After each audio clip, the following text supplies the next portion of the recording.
I want to say, first of all, and not being able to always shed the BMW hat, I just leaned over to Chairman White to tell him that BMW could not have two better neighbors and partners than what we've had with GSP and with the State Ports Authority. So my hat off to both you and your organizations.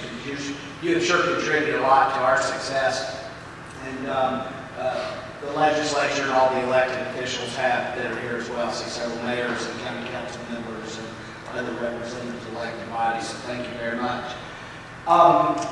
When Dean asked me to talk, I said, you know, this is the first time anybody's asked the members of the Infrastructure Bank to talk in quite a while, because we haven't had a lot to do with no revenue coming into the bank to be able to do additional projects. But because of the foresight of the legislature going back to 1997, and now what Chairman White and his colleagues in the House and in the Senate, and with the governor's support, approved this year, we now have a role to move and move quickly. So I'll talk a little bit about that. I want to start with a little bit, because I know every time in the upstate we always have so many folks that are new here, new to this area. They may not have been here in 1997 when the bank was created as a new kind of subsidiary of state government and partner with DOT to tackle large infrastructure projects. So just, I'm not going to read all this, but I think it's an opportunity for you to see some of what we have going on with our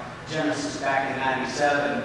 And of course, it was to focus on larger projects. At the time, we had some very major transportation projects that had been on kind of a waiting list of when would dollars ever be familiar. And I see Charles Dalton here, who was chairman of the DOT Commission at one time, and you know very well that dollars just were not there to tackle these large projects, like the replacement of the old Grace Bridge, now called the Ravenel Bridge in Charleston. Those ships could not get under that bridge unless it was replaced and put up with the new bridge. So somebody had to come along and provide a funding source that we could do it. So the bank is only set up to handle projects that exceed $100 million or more. And those are for highway and transportation facilities and other type of transportation facilities handling public purposes and economic development. These are the members of the board of directors for the State Infrastructure Bank. We do have our chairman and another at-large member appointed by the governor. We have Johnny Edwards. I can't see everybody here, so I don't know if the chairman of the DOT Commission is here, but Johnny Edwards is now chair and has joined the bank board. And it's great having him and his input. He's from this area. Two members appointed by the Speaker of the House, Representative Chip Limehouse, and myself at that designation. And then two members appointed by the President Tim Moore of the Senate, Senator Hugh Leatherman and Joe Taylor. Joe, of course, brings a great perspective to the bank, having served several years as our Secretary of Commerce for South Carolina. The way the bank was set up was that we would receive applications from entities that had to be units of government, whether it be the state, DOT itself, the Ports Authority, a county council, city council, that had to include an evaluation, and then our process would include an evaluation of the eligibility of the project. And these are the things that has to be. First of all, it has to be a $100 million or more project. It has to promote economic development, enhance mobility, which we know we've had some congestion issues in the state, enhance public safety, improve quality of life, and improve the general welfare of the public. So that's been very important that the projects address those in their applications. The other thing is that we don't just say, okay, here's a deadline, September 30th, you have to put in an application. We consider ourselves to have a bank of applications that we go through throughout the time when we have funding available. These are some of the things the bank has to describe in terms of what benefits or financing components, maps, traffic volumes, all the data. It's very similar to exactly what DOT would receive from projects that are applying to them or getting on the state list to get some money. So as Vice Chairman, I also serve as the head of the evaluation committee. So once we deem a project to be eligible in terms of meeting that $100 million threshold, then me and two other members of the bank board will actually go to the community where the application is coming from and ride through the projects. We'll review all of them. We'll meet with the DOT officials in the area, any county or other local officials to start work on evaluating.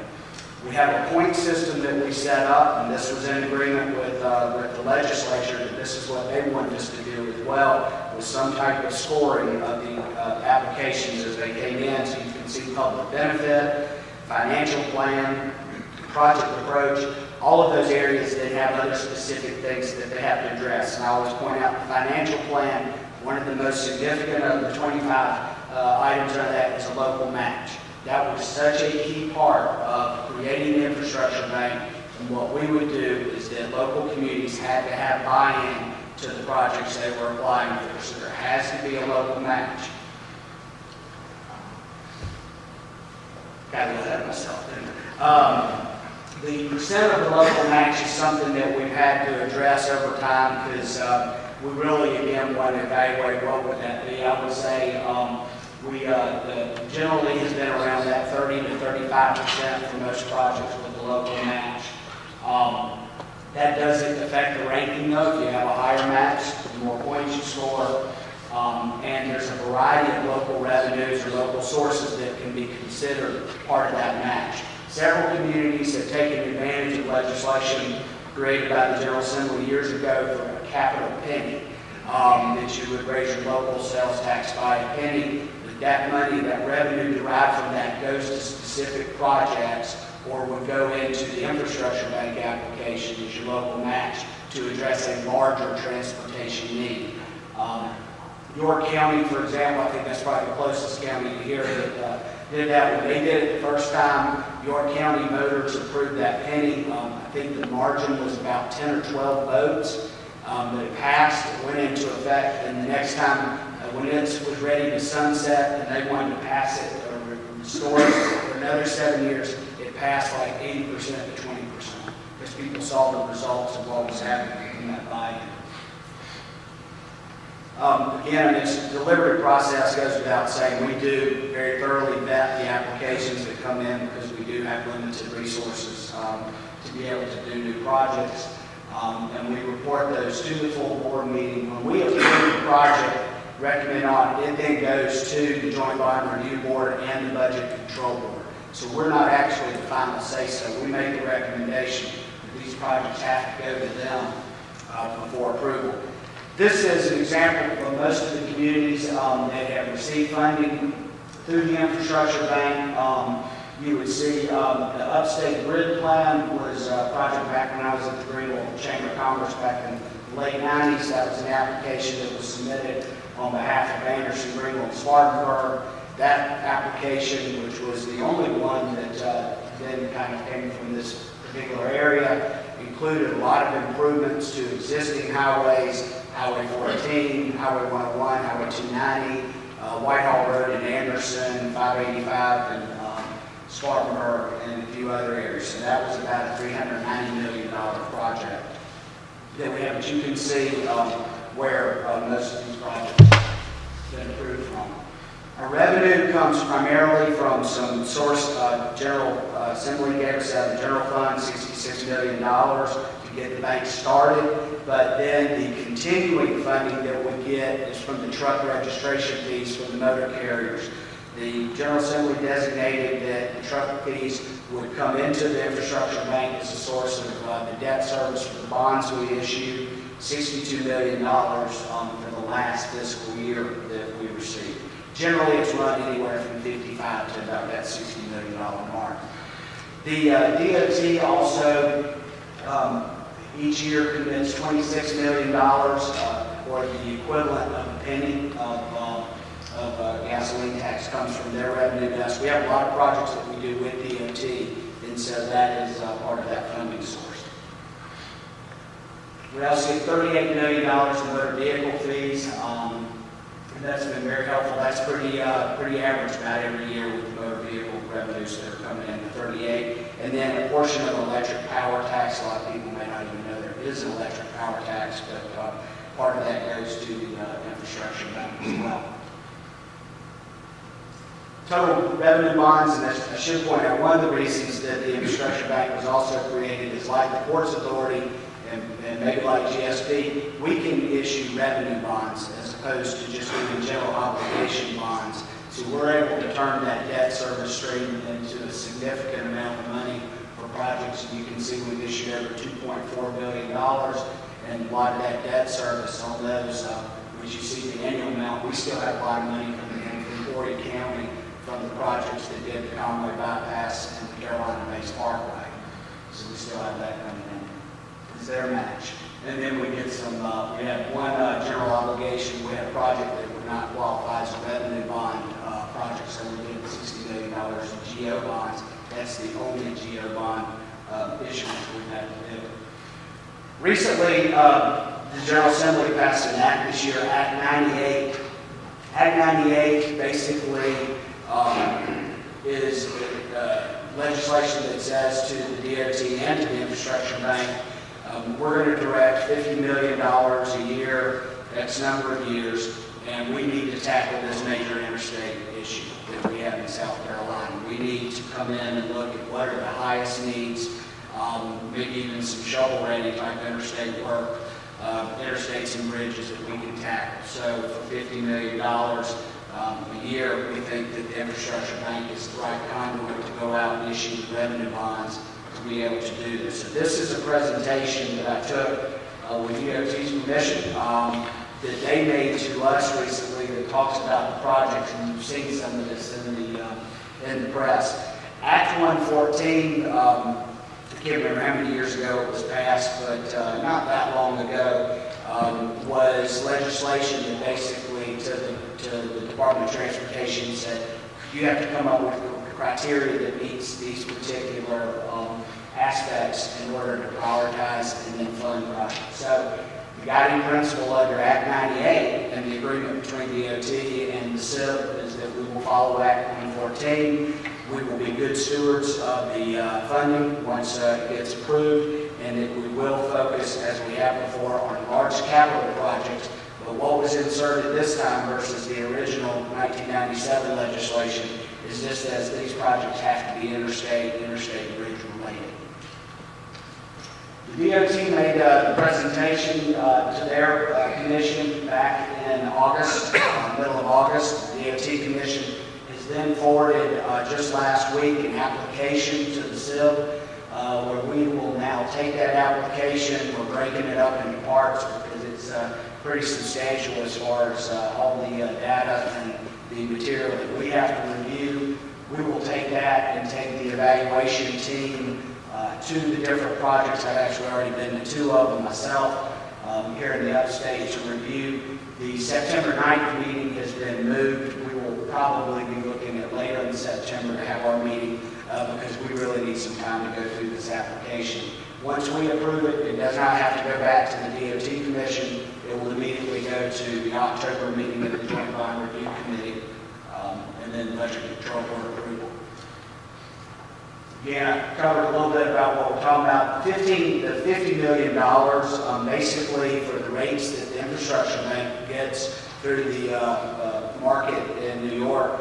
We get about 1 to 1.5 off every dollar we do. So this $50 million, we think probably could end up being in the $550 million to $600 million range for what we need to be able to do some of this. So we're excited about being able to do it. Plus, the DOT is a great partner. They have some funding that was already secured for some of the projects that I'll show you in just a minute. So we think we're going to be able to move pretty quick on some of these once the approval's done.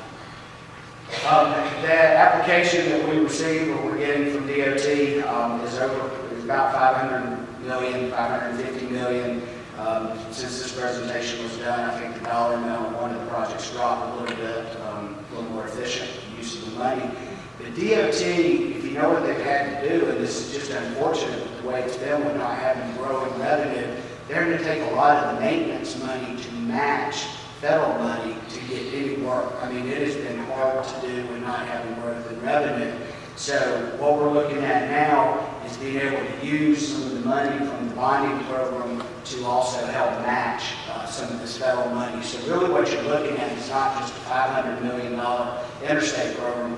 What you're really going to see is this is going to be well over $1.2 billion and work on these interstates.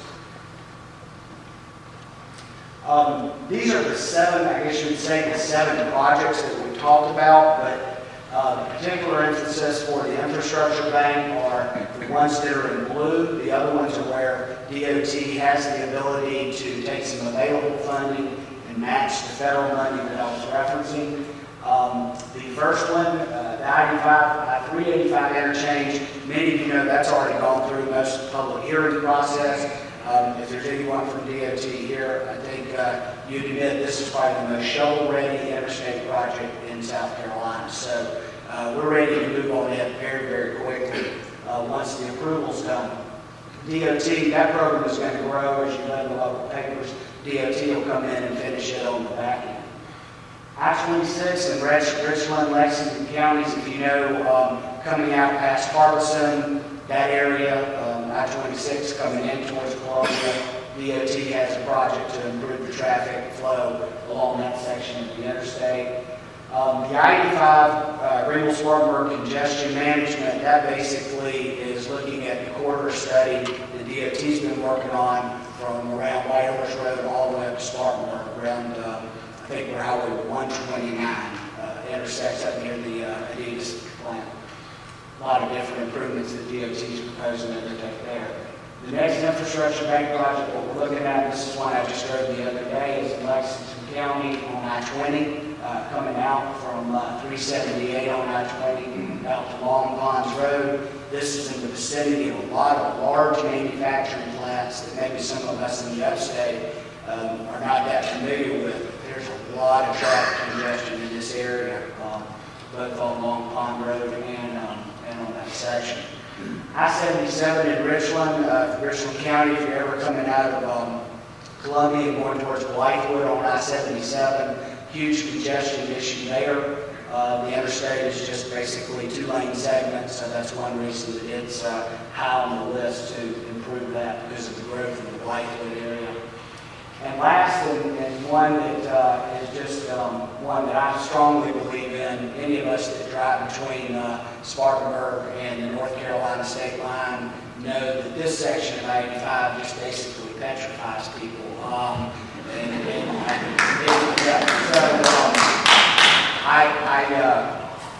I was, as Senator Peeler was very adamant about this one's already a high-ranking project at DOT. So I'm excited that this funding is going to be able to start to address that I-85 issue going through right there at Spartanburg when you're about around the Chesney exit 221, going all the way up to Gaffney, in Cherokee, I should say, going towards the state line. So I applaud that. DOT staff, I know, has been working hard on trying to get this project moving forward, and so it's exciting to know that we're getting to the starting point on that one. I pretty much really covered the projects. This is just a little bit more detail from the DOT staff about some of the costs with these. But again, the application is now in, so we know what we'll be working with. I'm sorry, Brian. Jumped right to it. You want me to go through this for you? Sure. But I know we're going to be doing some questions, but anyway, that's what's going on with the major interstate program, and that's what Dean had asked that we address today, so thank you for your time.